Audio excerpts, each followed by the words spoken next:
In this video, we're going to take a look at how we can calculate unknown angles around a point. The first thing to note is that all angles will add up to 360 degrees. One of the reasons for this was highlighted in the previous video about angles on a straight line. If I know that this angle is 35, this angle must be 145 because they add up to 180. We also can see that there's a second straight line here. And this means that this angle is also 145 degrees. By simply highlighting this fact, we can see that for any two lines that cross, opposite angles will be equal. This must now be 35 degrees, because opposite angles are equal for intersecting lines.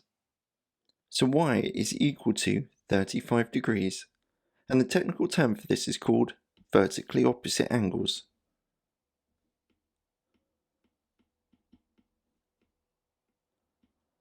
Because both y and 35 are opposite and are angles formed from two intersecting lines.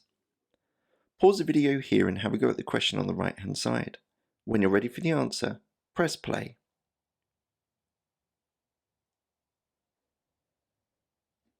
So in short, the fact that we've got angle 42 here, y must also be 42 because we have two intersecting lines and opposite angles are equal. So y is equal to 42 degrees, and a reason is because they're vertically opposite angles.